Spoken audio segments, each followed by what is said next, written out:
Hey guys, so Jonas and Sophie Turner have been in the news recently after news of their divorce went viral. But before we get into the details, make sure that you like this video, subscribe to our channel if you haven't already, and hit that notification bell if you don't want to miss any of our videos. Okay, so Jonas and Sophie Turner announced that they would be getting a divorce after 4 years of marriage. The couple, who have 2 daughters together, released a joint announcement on Instagram regarding this decision. Here's the post. It says, "After 4 wonderful years of marriage, we have mutually decided to amicably end our marriage. There are many speculative narratives as to why, but truly this is a united decision, and we sincerely hope that everyone can respect our wishes for privacy for us and our children." While fans reacted to the announcement with a mix of disbelief, disappointment, and sorrow, others like model Emily Ratajkowski shared a TikTok that described divorce as a good thing. Here's a clip. So it seems that a lot of ladies are getting divorced before they turn 30. And as someone who got married at 26, has been separated for a little over a year, 32, I have to tell you, I don't think there's anything better. If being in your 20s is the trenches, there is nothing better than being in your 30s, still being hot, maybe having a little bit of your own money, figuring out what you want to do with your life, everything, and having tried that married fantasy and realizing that it's maybe not all it's cracked up to be, and then you've got your whole life still ahead of you.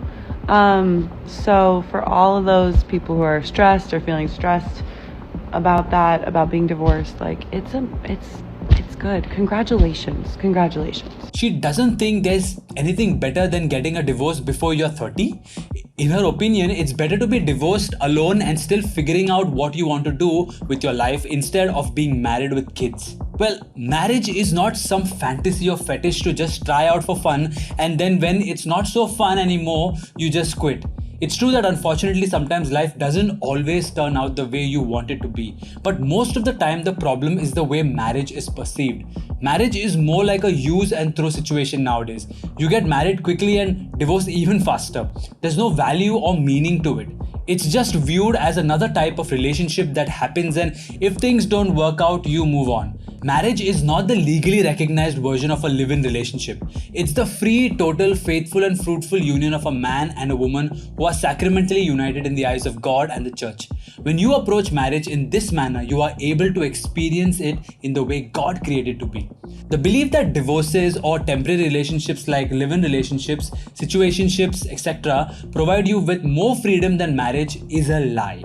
Here's Michael Knowles on the Whatever podcast sharing how marriage, particularly Christian marriage, does in fact provide more freedom. I just wonder if you are looking at an alternative that doesn't really exist, that's illusory. Because if you're thinking, okay, I'm going to have more freedom if I don't get married, I don't know if that's true. You know, if you're always in one of these situations, even if you're just dating, where you think, well, where are we? Where do we stand? Is he going to leave me? Is this that? Is that? In a marriage, in a proper marriage, all that is gone. And so you think, I had a bad day, I got in a fight with my wife, I didn't do the laundry, whatever. Doesn't matter, especially if you believe in marriage like marriage really is. You say this is an institution defined by real things. I made a covenant before God and the political community. I signed up with the government. They're going to take my money if I break this covenant. And that actually, it seems like it puts limitations on you, but it actually gives you a ton of freedom. Because you can think, oh, I'm here, we're in this. There's no getting out. There's no way up and through, and so we're just going to make this thing work. I find it's a very freeing experience. And it's not just that. Divorce isn't something that everyone needs to celebrate. It's not the joyous occasion people make it out to be. It might help you feel better in the moment if you convince yourself that divorce is great and wonderful, but reality shows that the reverse is often true. Take the case of Miley Cyrus. Earlier this year, she released the song Flowers. It was all about empowerment and freedom. The chorus goes like this: I can buy myself flowers, write my name in the sand, talk to myself for hours, say things you don't understand. I can take myself dancing and I can hold my own hand. Yeah, I can love me better than you can.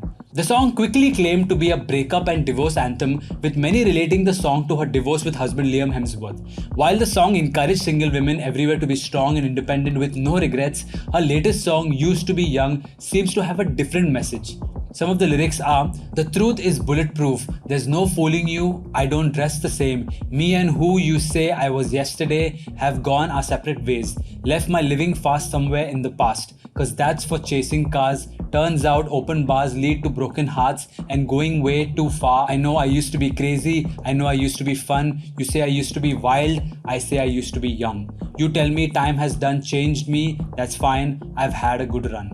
In the video, she sings with tears flowing from her eyes. She seems to have matured and has at least some regrets about the choices she made when she was younger. She could have been happily married with a family, but now she's 30 and alone. While her previous song shows her to be empowered and with no remorse over the decisions she's made, this song shows the pain she's in. While everyone might not feel this way, she is still expressing the pain that many people do in fact feel when their marriage falls apart. Modern society promotes the idea that you should live like you're young and reckless for however long you want. Don't take up any responsibility or commitment and just be free to do whatever you want and have no regrets, since you only live once. Marriage is a fun experiment, and once the fun is over, you move on and show the world how happy, strong, and independent you are for ending that relationship. The truth is that marriage is a blessing. It's not just an escape from loneliness and being single. Authentic Christian marriage involves self-sacrificing love that you share with your spouse and your children. There are many genuine cases of abuse or infidelity that warrant separation, but in our culture today, in many cases, it's all about me, my wants or needs and desires. If I don't get what I want from a marriage, then I can love myself, I am self-sufficient, and I don't need to depend on anyone else. Unless you approach love and marriage with the right perspective, with the mind of Christ, it's almost always doomed to fail. Pope John Paul II said, "Take away from love the fullness of self-surrender, the completeness of personal commitment, and what remains will be a total denial and negation of it." Marriage is not without suffering and sacrifice. It is a vocation that is meant to help you, your spouse, and your children live in union with God's will and eventually help each other get to heaven. When you go into marriage without this mindset, you lack the commitment and dedication to put all into the marriage, to give of yourself completely, holding nothing back. And when you do not want to compromise or sacrifice anything to make the marriage work, that marriage falls apart. And when it does, it's not something to celebrate. The Catechism says, divorce is a grave offense against the natural law. It claims to break the contract to which the spouses freely consented to live with each other till death. Divorce does injury to the covenant of salvation, of which sacramental marriage is the sign. Marriage can be understood and lived as a sacrament only in the context of the mystery of Christ. When marriage loses its sacred nature or it's secularized, we lose the grace needed to live out the vocation of marriage. And when a marriage falls apart, it shouldn't be treated as an achievement or a declaration of freedom. It's the painful death of marriage. It's a loss, not a win. Trying to convince yourself otherwise is a lie. This is not the first time a celebrity couple has broken up. It's not a shock to hear about divorce either. On the other hand, it's rare to see long-term committed marriages. While they claim to love their newfound independence and freedom, it's just temporary and the cycle is probably going to continue. So, what do you think about this? Should divorces be celebrated? Let us know in the comments below. Also, if you like this video, let us know by liking and subscribing to our channel. It helps us a lot. Until next time.